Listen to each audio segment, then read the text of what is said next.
অধ্যাপক শরফুজ্জামান পিত্তথলিতে পাথরের বিষয়টি বলছিলেন, খুব কমন কিন্তু আমাদের বাংলাদেশের বিষয়টি। এটি আসলে কেন হয়, আর এটি হলে আসলে উপসর্গটি আপনি বলেছেন যদিও, তারপরও নির্দিষ্টভাবে যদি আরেকটু বলতেন। পিত্তথলির পাথরের এই সমস্যাটা ইদানিং অনেক বেশি। আমরা আগের দিকে যখন ধরেন আরও ২০ বছর আগে পিত্তথলির পাথরের অপারেশনের সংখ্যা অনেক কম ছিল, এখন এই সংখ্যাটা অনেক বেশি।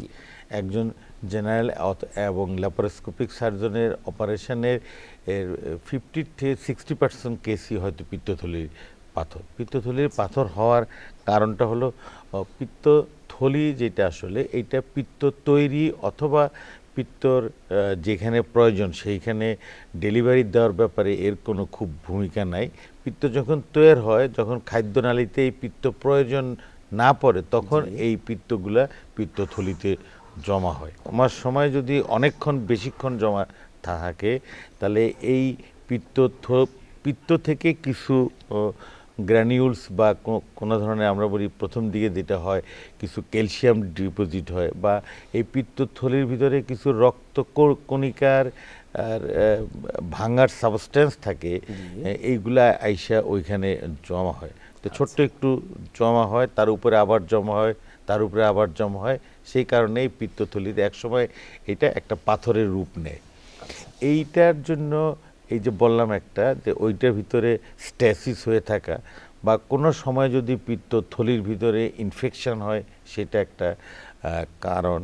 ২ নম্বর কারণ হলো এই যে রক্ত কণিকা ভাঙা, যেটা আমাদের এই সাউথ ইস্ট এশিয়ান আমরা যারা আছি, আমাদের রক্তকণিকা যেটাকে আমরা আরবিসি বলি, এটা ভাঙার পরিমাণ অন্য পৃথিবীর অন্য জায়গার চেয়ে বেশি। এই রক্ত কণিকা থেকে এক ধরনের পিগমেন্ট তৈরি হয়। এই পিগমেন্টগুলা এই স্ট্যাসিস এবং ইনফেকশন, এই তিনটা যখন একটা কম্বিনেশন হয়, তখন পিত্তথলির ভিতরে এইগুলো আস্তে আস্তে আস্তে আস্তে পাথর তৈরি হয়।